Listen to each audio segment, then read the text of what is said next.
Boss, ano nangyari dyan sa sa NMAX nyo? Bali, nag-park lang ako para bumili ng soft drinks. Tapos nasasampal ko ayaw ng mandar. Ay, bumili na ng soft drinks tapos ayaw ng mandar.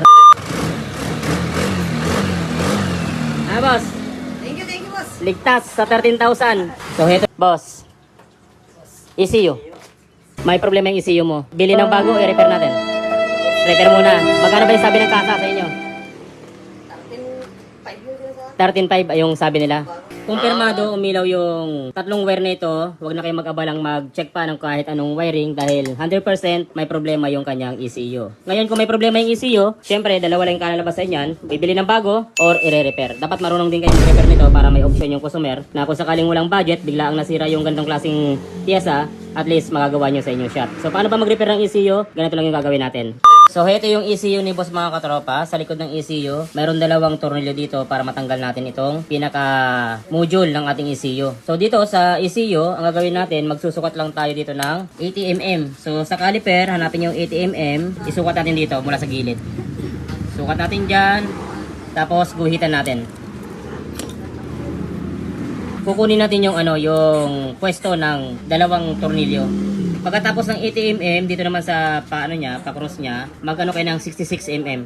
66. So, ibig sabihin, dito yung isang tornilyo. Yan. So, ito yung pa-cross natin. Ayan. Yan yung mismo yung isang tornilyo. Ngayon, kapag tinusok mo ng Philip yan, maano mo yung tornilyo dyan. Yan, o. Yan yung isang ating tornilyo. Okay? Tapos, mayroon pang isang tornilyo sa banda rito. Ang gagawin natin, para mahanap natin yung pwesto niya, magsusukat tayo ng 57 mm. 57 mm sa caliper. Dito siya, sa pwestong to. Yan. Ito yung 57 natin. Pagkatapos ng 57, magsukat tayo ng 10 mm dito sa gilid. Yan, dito, 10 mm. Dito siya. Yan, 10. So, ito yung 10 mm. So, ibig sabihin, andyan yung tornilyo niyan. Pag tinusok natin ng Philip, ito yung isang tornilyo. Yan. So, dalawang tornilyo lang ang meron dyan. Dito, tsaka dito. Tapos, pag nahanap na natin yung dalawang tornilyo, gamit ang blade cutter, hiwain nyo lang bawat gilid niya para matanggal yung dikit. Hiwain natin dito. Paikot yan, paikot. Tapos pagkatapos yung mahiwa, diinan nyo lang. Ito, matanggal nyo na yung buong to. At doon natin mare-repair yung kanyang ECU. Kasi dito sa bandang dito, andito yung MOSFET. Titignan natin. So, heto na yung likod ng ating ECU kapag natanggal natin yung cover. Ang i-check natin dito, yung mga MOSFET. Ito yung mga kadalasang nasisira sa ECU. So, bago natin siya i-check, dapat linisin muna natin to. Tanggalin natin tong mga kulay puti na to.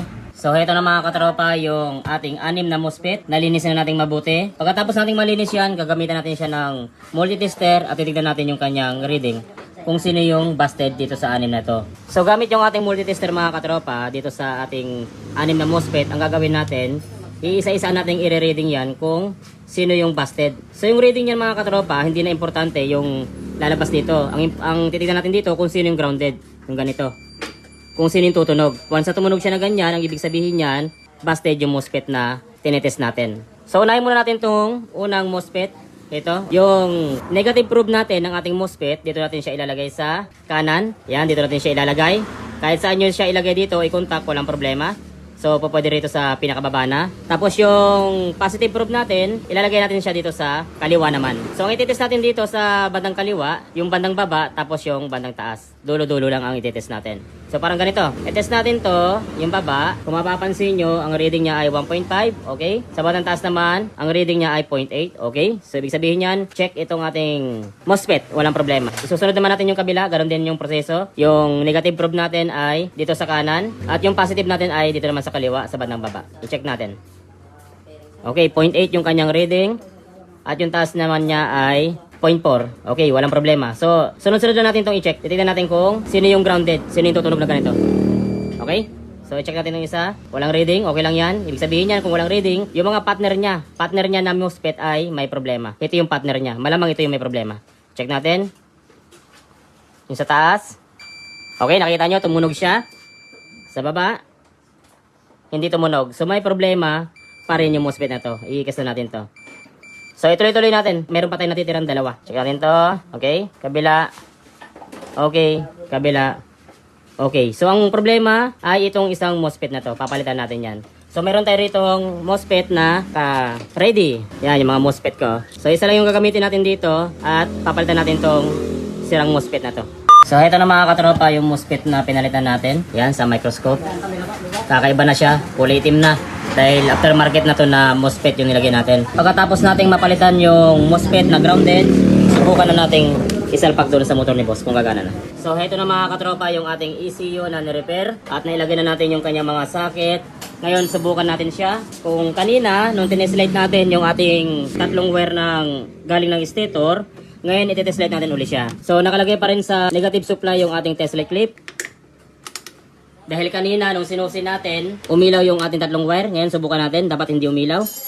Red white. Okay, hindi na umilaw. Tapos yung red blue, subukan natin. Wala na ring ilaw. At yung red yellow, wala na ring ilaw. So ibig sabihin niya mga katropa, good yung ating ginawang MOSFET. At ibig sabihin niyan ay wala nang grounded doon sa ating ECU dahil hindi na umiilaw itong tatlong wire ng ating stator. So pagkatapos nating mag-test light, subukan natin siyang paandarin kung aandar na.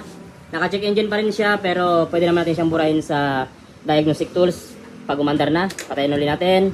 Isusi. Tapos paandarin natin. Yun o. Boss! It's alive now!